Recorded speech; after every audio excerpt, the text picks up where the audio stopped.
On our journey to the awakened self, there's something called the dark night of the soul. I've experienced it, and it gives you the heebie-jeebies. Very scary and very frightening.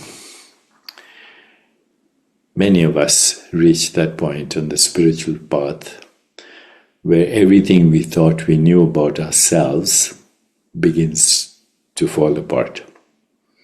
Even the practices feel dry, the beliefs stop working, and the old strategies for holding it all together start to fall apart. Mystics have called this the dark night of the soul. Not because something has gone wrong, but because something deeper is trying to be born. So I want to explore this with you, just in a few minutes, how that very darkness can ripen into an unexpected joy and a real sense of inner freedom. The dark night is not ordinary sadness or depression, although it may look and feel similar from the outside. It is a crisis of meaning, the loss of the familiar me and the loss of the old God image or spiritual framework that used to comfort that particular identity, me, Deepak. You may feel empty, disconnected, abandoned, or spiritually blocked, as if the light you've been following has suddenly gone out. Meditation even may feel pointless. Rituals may feel hollow. They don't have to, but they could. And the usual affirmations strangely dishonest. What's actually dissolving is not your true nature, but the layers of identity and belief that have covered it. The dark night exposes where we were relying on spiritual ideas to avoid fully being with life as it is, all the way to dusty death. Even though it feels like failure, the dark night is a profound form of grace. It strips away the bargains we've made with life. If I'm good, if I'm spiritual enough, then I won't have to feel this.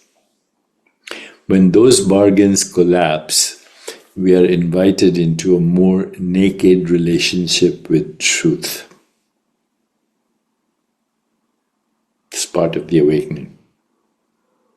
There's a phrase from Rumi where he says, if you're not naked by now, go back to sleep. Instead of reaching out for another belief, another practice to fix us, we are asked to simply stay.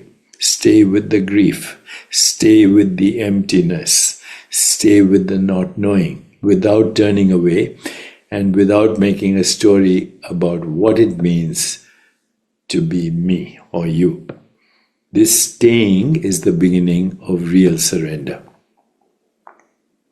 At some point, sometimes very quietly, something shifts from resistance to consent.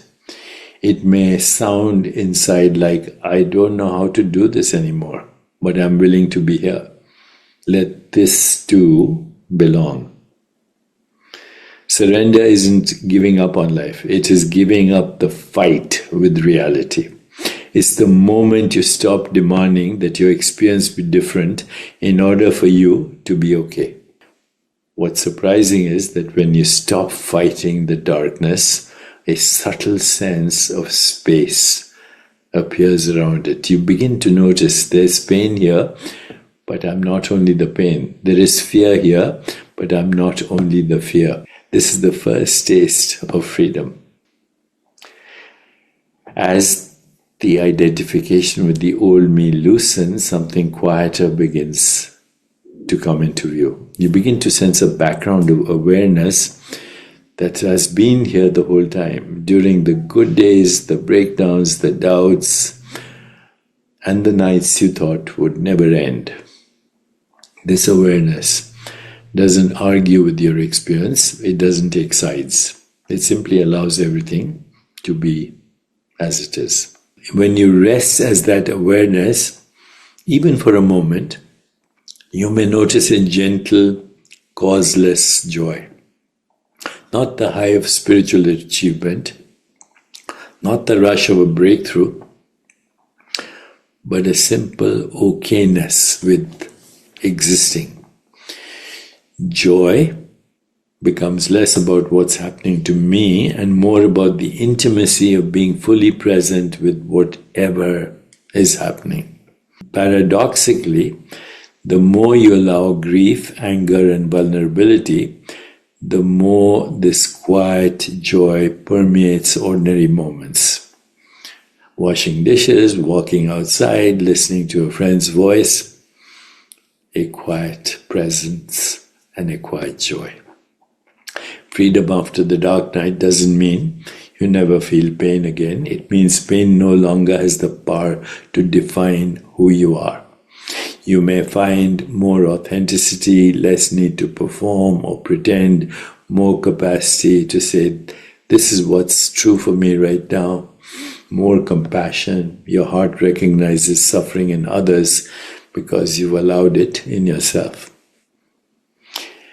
There's more spontaneity. Decisions come less from fear and image management and more from a quiet inner resonance. Life might look very similar from the outside, but the center of gravity has shifted from me trying to control life to life moving through this open space of being, of awareness. If you find yourself in the dark night now, you're not broken and you're not off the path.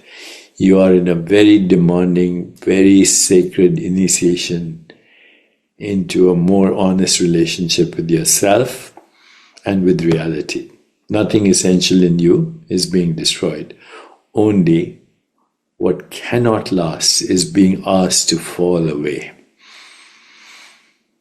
The invitation to be unspectacularly kind to yourself, to seek wise support when you need it, and to trust that even this phase belongs to a deeper intelligence of the heart.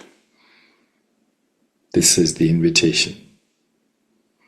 The joy of freedom is not somewhere else, waiting at the end of the tunnel. It is the nature of the awareness in which even this darkness is unfolding. I hope this speaks to your experience, and if it does, you're not alone. Let's continue to explore these passages of transformation here on the Chopra Well, with practices, conversations, guided meditations, so we can support each other.